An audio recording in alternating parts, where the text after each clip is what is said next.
ಸುಶ್ಲಾ ಓಶ್ ಬನ್ನಿ ಇಲ್ಲಿ ಬನ್ನಿ ಬೇಗ ಬನ್ನಿ. ಹೌದು, ನೀವೇನು ಲೇಟ್? ಇಲ್ಲ, ನಾನು ಪೂಜೆ ಆಗ ಶುರುವಾಗ್ತಂತ ಹೇಳಿದ್ರಲ್ಲ, ಅದಕ್ಕೆ ನಾನು ಸ್ವಲ್ಪ ಲೇಟೇ ಬಂದದ್ದು. ಆದ್ರೆ ಇಲ್ಲಿ ಪೂಜೆ ಶುರುವಾದದ್ದು ಲೇಟ ಅಂತಲ್ಲ, ಇನ್ನು ಕಾಯಬೇಕು ಪೂಜೆ ಆಗುವ ತನಕ ಊಟಕ್ಕೆ ಅಲ್ಲ. ಊಟದ ಹೊತ್ತಾಯ್ತು ಮತ್ತೆ. ಭಾರಿ ಶೆಕೆ ಅಲ್ಲ ಇಲ್ಲಿ? ಅದು ಓಮ್ ಆಗ್ತಾ ಉಂಟಲ್ಲ, ಸ್ವಲ್ಪ AC ಹಾಕ್ಬೋದಿತ್ತು ಇವರಿಗೆ. ಗಾಯತ್ರಕ್ಕನಿಗೆ ನಿದ್ರೆ, ಕೈ ಮುಗ್ದಾಗೆ ಸಾಯ್ತು, ಕಣ್ಣು ಕೂರಿದಾಗೆ ಸಾಯ್ತು, ಹೊರಗಿದ ಪೆಟ್ಟಿಗೆ ಅಲ್ಲೇ ಚೋಚ ಅಲ್ಲ. ಆಗ್ಬೋದು ಇವರು ಸೆಕೆಗೆ ಮಲಗುದು. ಮನೆ ಇಷ್ಟ ಆಯ್ತಾ ನಿಮ್ಗೆ? ಕೋಣೆ ಎಲ್ಲ ಚಿಕ್ಕ ಚಿಕ್ಕದಲ್ಲ ಅಲ್ಲ? ಸುಷ್ಮಾ ಹೇಳಿದ್ರು ನಂಗೆ 1 ಕೋಟಿದು ಮನೆ. 1 ಕೋಟಿ ಕಾಣುದಿಲ್ಲ ಮಾತ್ರ ಮನೆಯಲ್ಲಿ. ಅಂಗಣದಲ್ಲಿ ಒಂದು 4 ಚೇರ್ ಹಾಕ್ತಿದ್ರೆ ನೆಮ್ಮದಿಯಲ್ಲಿ ಕೂತ್ಕೊಳ್ಬಹುದಿತ್ತು. ಇದು ಒಳಗೆ ತುಂಬಾ ಇಕ್ಕಟ್ಟು, ಒಬ್ಬೊಬ್ಬರ ಬೇವರು ಒಬ್ಬೊಬ್ಬರಿಗೆ ಅಂಟತಾ ಉಂಟು ನೋಡಿ ಅಂತೆ. ನಂಗೆ ಒಂಥರ ಆಗದು ಮಾತ್ರ. ಸರಜಕ್ಕಂದು ನೆಕ್ಲೆಸ್ ನೋಡಿದ್ರ? ನೋಡಿ ಅಂತೆ, ಒಪ್ಪತ್ತು ಈಗ ಹೇಳ್ತಾರೆ ನೋಡಿ ಕೇಳುವಾಗ, ಫಾರಿನ್ನಿಂದ ತಂದದಂತ. ಸರಜಕ್ಕ ಸೌಖ್ಯ, ಭಾರಿ ಚಂದ ನೆಕ್ಲೆಸ್. ಎಲ್ಲಿ ತಂದದ್ದು? ಮಗ ಫಾರಿನಿಂದ ತಂದದ್ದು. ವಾ, ಹೌದಾ? ನಸೀಬು. ಹೇಳಲ್ಲ, ನನ್ನ ಕಣ್ಣೇ ಸಾಕು ಸ್ಕ್ಯಾನ್ ಮಾಡ್ಲಿಕ್ಕೆ. ಯಾವ್ದು ಗೋಲ್ಡ್ ಯಾವ್ದು ರೋಲ್ಡ್ ಗೋಲ್ಡ್ ಅಂತ ಹೇಳ್ತಾನೆ. ರಾಮಣ್ಣಂದು ಮಗಳಿಗೆ ಮದ್ವೆ ಅಂತಲ್ಲ, ಹೋಗ್ಲಿಲ್ವಾ? ಇನ್ವಿಟೇಷನ್ ಕೊಟ್ಟಿದ್ದಾರೆ. 2ನೇ ಮದ್ವೆ ಅಲ್ಲ? ಮೊದಲನವನನ್ನು ಇವಳೆ ಬಿಟ್ಟದ್ದು ಮತ್ತೇನು ಅಲ್ಲ. ಆ ಹುಡುಗ ಸಹ ಚಿಲ್ಲರಿಲ್ಲರಿ, ಅವನಿಗೆ ಸಹ 2-3 ಇತ್ತು. ನನಗೆ ಎಲ್ಲ ವಿಷಯ ಗೊತ್ತುಂಟಲ್ಲ, ನನಗೆ ಎಲ್ಲ ಸಿಗ್ತದೆ. ಅಲ್ಲ ಸುಶೀಲಕ್ಕ, ನಿಮ್ಮ ಮಗ ಕಾರ್ ತಗೊಂಡಂತೆ? ಸೆಕೆಂಡ್ ಹ್ಯಾಂಡ್ ಅಲ್ಲಪ್ಪ, ಹೊಸತ್ತು. ಹೊಸತಾ? ಎಷ್ಟಾಯ್ತು? 25 ಲಕ್ಷ. 25 ಲಕ್ಷ? ಒಂದು ಮನೆ ಮಾಡ್ಬೋದಿತ್ತು ರೀ. ಹೇಗೆ ಅದು ನೋಡ್ಲಿಕ್ಕೆ? ಕಾರಾಗೆ ಉಂಟಾ ಅಲ್ಲ 1 BHK ಫ್ಲಾಟ್ ಆಗಿ ಉಂಟಾ? ಎಂತ ರೀ ಹಾಗೆಲ್ಲ ರೀ. ರೇಟ್ ಭಯಂಕರ ಆಯ್ತಲ್ಲ, ನಂಗೆ ತಲೆ ಸುತ್ತಿತ್ತು ಮನೆಯ. ಗಾಳಿದು ಒಂದು ಪಸ್ಸೇ ಇಲ್ಲ. 4 ಕೋಣೆಗೆ AC ಹಾಕಿಟ್ಟಿದ್ದಾರೆ. ಎಂತ ಕರ್ಮಕ್ಕೆ. ಹೊಕ್ಕುವಾಗ ಚಾವಡಿ, ಒಂದು ಎಡಬದಿಯಲ್ಲಿ ಒಂದು ರೂಮ್, ಅದರ ಪಕ್ಕದೊಂದು ರೂಮ್, ಒಂದು ಮಾಸ್ಟರ್ ಬೆಡ್ರೂಮ್ ಅಲ್ಲ, ಒಟ್ಟಿಗೆ 3. ಒಂದೊಂದು ರೂಮ್ ಚಿಕ್ಕದ್ರಿ, ಅದು ಸ್ಟೋರ್ ರೂಮ್ ಆಗಿ ಉಂಟು. ಒಂದು ಚಿಕ್ಕದು, ಒಂದು ಕಾಮನ್ ಬಾತ್ರೂಮ್, ಒಂದು ಆ ರೂಮ್ ಅಟ್ಯಾಚ್ ಇದ್ದು ಒಂದು ಬಾತ್ರೂಮ್ ಅಲ್ಲ, ಸರಿ ಅಲ್ಲ? ಮತ್ತೆ ಟೆರೆಸ್ಗೆ ಶೀಟ್ ಹಾಕ್ಲಿಲ್ಲ, ಇವತ್ತು ಡಂಪ್ ಹಾಕಿದ್ದಾರೆ ಅಷ್ಟೇ ಅಲ್ಲ. ಅದರಲ್ಲಿ 1 ಕೋಟಿಯಲ್ಲಿ ಇತ್ತು ಅಲ್ಲ, ಅದೇ ಹುಡುಕುದು ನಾನು. ಇದು 30 ಲಕ್ಷದಲ್ಲಿ ಆದ ಮನೆ ಗೊತ್ತಾಯ್ತಾ? ಅದು ಕೊಚ್ಚಲಿಕ್ಕೆ ಹೇಳಿದವಳು ಸುಷ್ಮಾ ಸಾಧಾರಣ ಅಲ್ಲ, ಅವಳು ಭಾರಿ ಚಾಲಕ ಪೊಣ್ಣದು. ಮತ್ತೆ ಊಟದ ವ್ಯವಸ್ಥೆ ಟೆರೆಸ್ ಅಲ್ಲಿ ಮಾಡಿದ್ದಾರೆ. ಒಂದು ಲೆಕ್ಕದ 20 ಚೇರ್ ಹಾಕಿಟ್ಟಿದ್ದಾರೆ. ಅಂದ್ರೆ ಅರ್ಥ ಎಂತ? ಇಷ್ಟು ಜನರನ್ನು ಎಲ್ಲಿ ಕೂತ್ಕೊಳಿಸ್ತಾರೆ ಮತ್ತೆ? ದಂಡೆಯಲ್ಲಿ ಅಲ್ಲ, ಲೆಕ್ಕ ಮಾಡಿ ಒಂದು ಚೇರ್ ತರ್ಲಿಕ್ಕೆ ಆಗುದಿಲ್ಲ ಇವರಿಗೆ.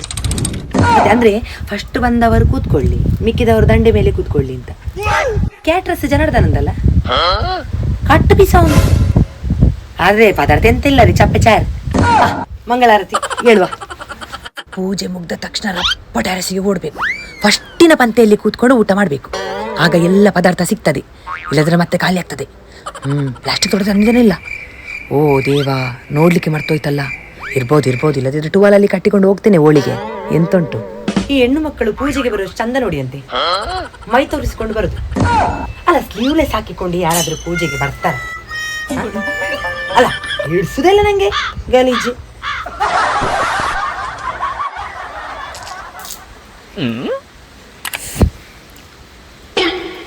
ಅಲ್ಲ ರೀ, ಅವನಿಗೆಂತ ಕೈ ಕುದ್ಯವ? ಮಾವಿನಕಾಯ್ದು ರಸಾಯನ ಮಾಡಿದರೆ ಒಂದೇ ಒಂದು ಅಂಡಿ ಹಾಕ್ಲಿಲ್ಲ ನಂಗೆ. ಮತ್ತೆಂತ ರಸದಲ್ಲಿ ತಿಂದದು ನಾನು? ಹಿಂಗ ಹಾಕಿದ್ನ? ಇಲ್ಲ ಅಲ್ಲ, ಅದೇ ನೋಡಿ. ಸಾರಲ್ಲಿ ಉಪ್ಪಿಲ್ಲ, ಅನ್ನ ಬೇಯಲಿಲ್ಲ, ಪಾಯಸದಲ್ಲಿ ಸಕ್ಕರೆವೇ ಇಲ್ಲ. ಆ ಜನಾರ್ದನ್ ಕ್ಯಾಟ್ರಸ್ದ ಹಣೆ ಬಾರವೇ ಹಾಗೆ. ಯಾಕೆ ಸುಮ್ಮನೆ ಅಲ್ಲ ಆಟ್ಪೊಟ್ಟು ಕ್ಯಾಟ್ರಸ್ ಅನ್ನೆಲ್ಲ ಹೇಳುದು? ಗಲೀಜಿರಿ. ಎಂತ ಪ್ರಯೋಜನ? ಊಟ ಅಂತ ನಂಗೆ ಸುಖವೇ ಇಲ್ಲ. ನಾನು ನಿಜ ಹೇಳ್ಬೇಕಾ, ನಾನು ಎಲ್ಲಿಯಾದ್ರೂ ಹೋದ್ರೆ ಒಂದು 10 ಹೋಳಿಗೆ ಇಟ್ಕೊಳ್ತೇನೆ ಮನೆಗೆ ತಗೊಂಡು ಹೋಗ್ಲಿಕ್ಕೆ. ಇವತ್ತು ನಂಗೆ ಎಂತ ಇಷ್ಟವೇ ಆಗ್ಲಿಲ್ಲ. 5 ಇಟ್ಕೊಂಡಿದ್ದೇನೆ ಖಾಲಿ. ಮತ್ತೆಂತ ಅಲ್ಲೇ ಒಂದು ಮಾಡಿದಾನೆ, ಹೆಸರಿಗೆ ಅಲೆ, ಕುಡಿಲಿಕ್ಕೆ ಸೇಮು ತಿಳಿಯಾಗಿತ್ತದು. ಅದಕ್ಕೊಂದು ಮಜ್ಜಿಗೆ ಅಂತ ಹೇಳ್ತಾರ, ನೀರ್ಪಟ್ಟು ನೀರು. ಹೋಗಿ ಹೋಗಿ ಆ ಮುಂಚಿ ಪೋಡಿ ಮಾಡಿದ್ದು ಚೌಲಿ ಚಪ್ಪಟೆ ಆಗಿ ಹೋಗಿದೆ. ಅದು ತಿನ್ಲಿಕ್ಕೆ ಆಗ್ತದೆ? ಹಪ್ಪಳ ಕೇಳ್ಬೇಡಿ, ನಸೆ ಆಗಿದೆ ಅದು. ಕರ್ಕುರೆ ಇಲ್ಲ. ಓಯ್, ಬಾದಾಮ್ ಮಿಲ್ಕ್ ಉಳ್ದಿದೆ, 2 ಗ್ಲಾಸ್ ಕುಡಿಯುವ ಬನ್ನಿ. ನಿಮ್ಮಾರೆ ಕೋಕಿಲ, ಓ ಹಣ್ಣು ಕಾಯಿ ಕೊಡ್ತಾ ಇದ್ದಾರೆ. ಹೌದಾ? ಕೊಡ್ತಾ ಇದ್ದಾರ? ಬರ್ತೆ. ಸುಷ್ಮಾ, ಇನ್ನು ಹೋಗಿ ಬರ್ತೇನೆ. ಭಾರಿ ಖುಷಿ ಆಯ್ತು. ಥ್ಯಾಂಕ್ ಯು ನನ್ನ ಕಡ್ದದಕ್ಕೆ. ಭಾರಿ ಚಂದ ಮನೆ. ನಿನ್ನದೊಂದು ನಸೀಬು ಮಾರೈತಿ. ನಿನ್ನ ಗಂಡ ಒಂದು ಫಾರಿನಿಗೆ ಹೋಗಿ 1 ಕೋಟಿದು ಮನೆ ಕಟ್ಟಿದ. ನಾವ್ ಯಾವಾಗ ಕಟ್ತೇವೆ ಅಂತ ನೋಡ್ಬೇಕಿನ್ನು. ಹೀಗೆ ಒಂದು ಈ 100 ಮನೆ ಕಟ್ಟು ನೀನು. 100 ಕಟ್ಟಿದ್ರೆ ಒಂದು ನನ್ನ ಹೆಸರಲ್ಲಿ ಮಾಡಾಯ್ತಾ. ಈ ಒಂದು ಬಾರಿ ಚಂದದ ಊಟ, ಒಳ್ಳೆ ಕ್ಯಾಟ್ರಸ್, ಭಾರಿ ಟೇಸ್ಟ್ ಇತ್ತು, ಭಯಂಕರ. ಸ್ವಲ್ಪ ಮಿಕ್ಕಿದ್ರೆ ಮತ್ತೆ ನನ್ನನ್ನು ಕರಿ, ನಾನು ಬರ್ತೇನೆ ತೊಟ್ಟೆ ಇಟ್ಕೊಂಡು ಕಟ್ಟಿ ಹೋಗ್ಲಿಕ್ಕೆ. ನೆನಪು ಮರಿಬೇಡ. ಹೊಟ್ಟೆ ಬಾರಿ ತಿನ್ನುಂಟು. ಎಂತ ಇಟ್ಟಿದಿ? ಬಂಗಾರ ಇಟ್ಟಿದ್ಯಾ? ಕುಸಲು ಮಾಡಿದ. ಸರಿ, ಹಾಗಾದ್ರೆ ನಾನು ಇನ್ನು ಹೋಗಿ ಬರ್ತೇನೆ. ಬರುದಾ? ಸುಶ್ಲಕ್ಕ ಬನ್ನಿ. ನೀವು ಮತ್ತೆ ಬರ್ತೀರಾ? ನಾನು ಹೊರಡ್ತೇನೆ. ಇನ್ನು ಅಂಕಲ್ ಕಾಯ್ತಾ ಇದ್ದಾರೆ ಇಲ್ಲಿ ಮನೆಗೆ, ಆಯ್ತಾ? ಬಾಯ್. ರೂವಿಗೆ ಈ ತೊಟ್ಟೆಲ್ಲಿ ಎಂತ ಉಂಟು ಅಂತ ನೋಡ್ಬೇಕು. ಎಂತುಂಟು ನೋಡುವ. ಪ್ರಸಾದ. ಓಹ್, ಬ್ಲೌಸ್ ಪೀಸ್ ಕೊಟ್ಟಿದ್ದಾರೆ. ಒಂದು ಕೋಟಿದು ಮನೆ ಕಟ್ಟಿದ್ದಾಳೆ, ಇವಳಿಗೆ ಸನ್ನಿಯ ಸ್ವಲ್ಪ ಜರಿದು ಕೊಡ್ಲಿಕ್ಕೆ. ಇದೆಂತ ಇದು? ಲಾಟು ಪಟ್ಟು ಇಂಥದ್ದು 1000 ಉಂಟು ನನ್ನ ಹತ್ರ. ತೆಂಗಿನ ಗಡಿ ಒಂದೇ, ಹಾಗೆ ಮಾಡಿ ಮಾಡಿ ಕಾಸು ಮಾಡಿದ ಅಂತ. 2 ಎಲ್ಲಿಗೆ ಹಾಕ್ಲಿಕ್ಕೆ? ಹೂ ನೋಡಿ ಅಂತೆ, ಬಾಡಿ ಹೋಗಿದೆ. ಈಗ ಅತಿಗೆಟ್ಟಿಗೆ ಕೊಡ್ಬೇಕಾ? ಹಣ ಇಟ್ಟಿದಾರ ನೋಡುವ. ಚಿಲ್ಲರ್ ಇಡುವ ಪದ್ಧತಿ ಉಂಟಾ ಇಲ್ವಾ? ಇರ್ಬೋದು. 1 ಕೋಟಿದು ಮನೆ ಕಟ್ಟಿದಾಳಲ್ಲ, ನೋಟ ಅಂತ ಅದೇ ಗೊತ್ತಾಗ್ತಾ ಇಲ್ಲ ನಂಗೆ. ಇಡಿಯಲ್ಲಿ ಇರ್ತದೆ ನೋಡು, ದೊಡ್ಡ ನೋಟ್ ಏನಾದ್ರು ಇಟ್ಟಿದ್ದಾಳ? ಇಡಿಯಲ್ಲೆಲ್ಲ ಸಿಕ್ಕಿ ಬಿದ್ರೆ ಗೊತ್ತು ಸಾಗುದಿಲ್ಲ.